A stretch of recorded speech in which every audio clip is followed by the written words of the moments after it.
এবছরের চমক 110 ফুটের বৃন্দাবনের অনুকরণে, মন্দির অনুকরণে শ্যামা মায়ের পুজোর আয়োজন করা। আমাদের লক্ষ্মীনগর অধিবাসীবৃন্দের পক্ষ থেকে আমরা এই বছর ৭৪তম বর্ষে পদার্পণ করতে চলেছি। সেই উপলক্ষে এবছরের আয়োজন এটা। আমরা তো পুলিশ প্রশাসনের সহযোগিতা ছাড়া সম্ভব না। আমরা ইতিমধ্যে পুলিশ প্রশাসনকে আমাদের পুজো কমিটির পক্ষ থেকে পৌরসভাকে আমরা ইতিমধ্যে চিঠি আকারে জানিয়েছি এবং পৌরসভাও আমাদের সেইভাবে সহযোগিতা করছে যাতে মানুষের কোনো অসুবিধা নেই। কিছুই না, আমাদের এই অঞ্চলে কলোনি অধিষ্ঠিত অঞ্চল। আমাদের পূর্বপুরুষ যারা ছিল, বাপ দাদা যারা ছিল, তারা যে পুজোর সূচনা করেছিল, বর্তমান বয়স অনুযায়ী আমরা সেটা চালিয়ে যাচ্ছি। এরপরে আগামী প্রজন্ম তারা চালাবে। এইভাবেই এটা জনসাধারণের পুজো। এলাকার দলমত নির্বিশেষে সকল স্তরের মানুষের পুজো, যা এখানে কোনো রঙের ব্যাপার নেই। কারণ আমাদের নেত্রী বলেন, উৎসব সবার, পুজো সবার। এখানে সব দলের লোক আছে, পাড়ার লোক। আমাদের নেত্রী যেটা বলেন, উৎসবে সবাইকে নিয়ে চলতে হবে। আমাদের দৈনন্দিন জীবনে অনেক না পাওয়ার দুঃখ আছে, তার মধ্যে কিছু দিনের জন্য যদি মানুষকে একটু আনন্দ দিতে পারি, কিছু যদি মানুষকে খুশি রাখতে পারি। মানুষের সব আশা তো পূরণ করা যায় না, কিন্তু আমরা আমাদের মুখ্যমন্ত্রীর পথ অনুসরণ করে আমরা এই আয়োজন করেছি। তিনি যেমন কার্নিভালও করেন দুর্গাপুজোর, আবার উত্তরবঙ্গের দুর্গত মানুষের পাশে ছিল তারা। তিনি যদি পারেন এত বৃহৎ আকারে, আমরা ছোট জায়গায় পারবো না। আর আমরা এরা মানুষের অঞ্চলের স্বেচ্ছায় চাঁদা আমাদের দেয়, সেই চাঁদা দিয়ে আমরা আমাদের সামাজিক কর্মসূচি সারা বছর। কিন্তু আমরা যেটা সামাজিক কর্মসূচি, সেটা কোনো স্টেজ বা ক্যামেরার সামনে করি না। যার যেটা প্রয়োজন, আমরা যেহেতু এইখানেই জন্ম, যার যেইটুকু প্রয়োজন, যা প্রয়োজন, সে জামা কাপড় হোক, ওষুধপত্র হোক, ছেলে মেয়ের পড়াশোনার হোক, সেইটা আমরা তার বাড়িতে পৌঁছে।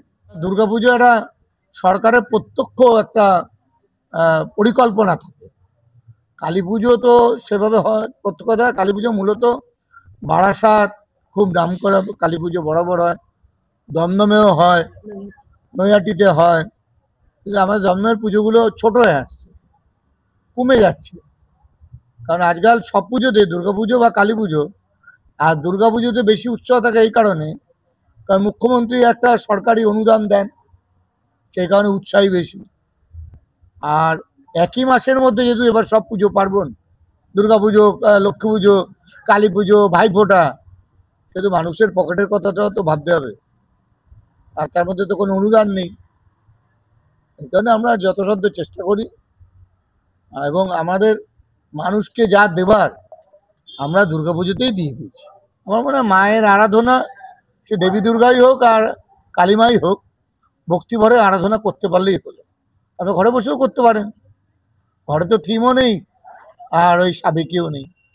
মা মা, মার কোনো রকম প্রকার হয় না, বিভেদ হয় না। মা সবাইকে নিয়ে চলতে বলেন, আমাদের সবাইকে নিয়ে চলে। সেটা ইচ্ছে আমাদের, যারা যে প্যান্ডেল করে, সে বললো এইবার এই প্যান্ডেলটা করলে ভালো হবে। আমরা দেখুন ছোট জায়গায় দমদমের মধ্যেই সীমাবদ্ধ। আমাদের যেহেতু আমি তো রাজনীতি করি, তা আমাদের মনে মনে একটা প্রতিযোগিতা তো থাকে, কে কত ভালো করতে পারে। সেই কারণেই এইটা করা, কিছু না। শেষ ভালো তার সব ভালো। আপনারা মার্কশিট দেবেন, আমরা তো পরীক্ষা বসেছি, নাম্বার তো আপনারা দেবেন, জনগণ দেবে। আমরা চাই সবাইকে বিজয়ার শুভেচ্ছা, দীপাবলির আগাম শুভেচ্ছা, এবং আপনাদের মাধ্যমে সহযোগিতায় আমরা চাই আমাদের এখানে ভিড় উপচে পড়ুক, মানুষ আসুক, দেখুক। কারণ অনেকেই হয়তো আমাদের এই ধরনের পুজো সম্পর্কে এখনো হয়তো অনেকে জানেন না। আপনারা এসছেন, আপনাদের মাধ্যমে সবাই জানুক, মানুষ আসুক। 10টা লোকে যদি বলে না ওই জায়গায় পুজোটা ভালো হয়েছে, তাহলে ভালো। কারণ এই বছর দুর্গা পুজোয় দেখা গেছে প্রথম বছর পুজো কলকাতা শহরে সব থেকে বেশি পুজোয় আলোড়ন সৃষ্টি করেছে। যে কলকাতার বড় পুজো বলতে আমরা কি বুঝি? শ্রীভূমির পুজো, চেতলার পুজো, সূর্যি সঙ্গর পুজো, সব পুজোকে ফেল করে এবার চলে গেছে চলো ভাই যাই অর্জুনপুর। এই দেখি আমরা সেই জায়গায় পৌঁছতে পারি কিনা, মানুষের মন দৃষ্টি আকর্ষণ করতে পারি। এটাই বলা। আপনাদের সবাইকে দীপাবলির আগাম শুভেচ্ছা জানাই।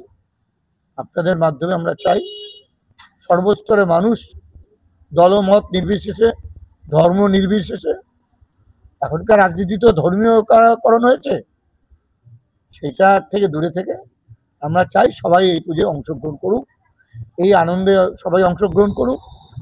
আর একটা কথা আপনাদের মাধ্যমে জানাতে চাই, যে দেখবেন এই অনেক সময় আছে যে কালী পুজো একটা বাজি ফোটাবার ব্যাপার থাকে।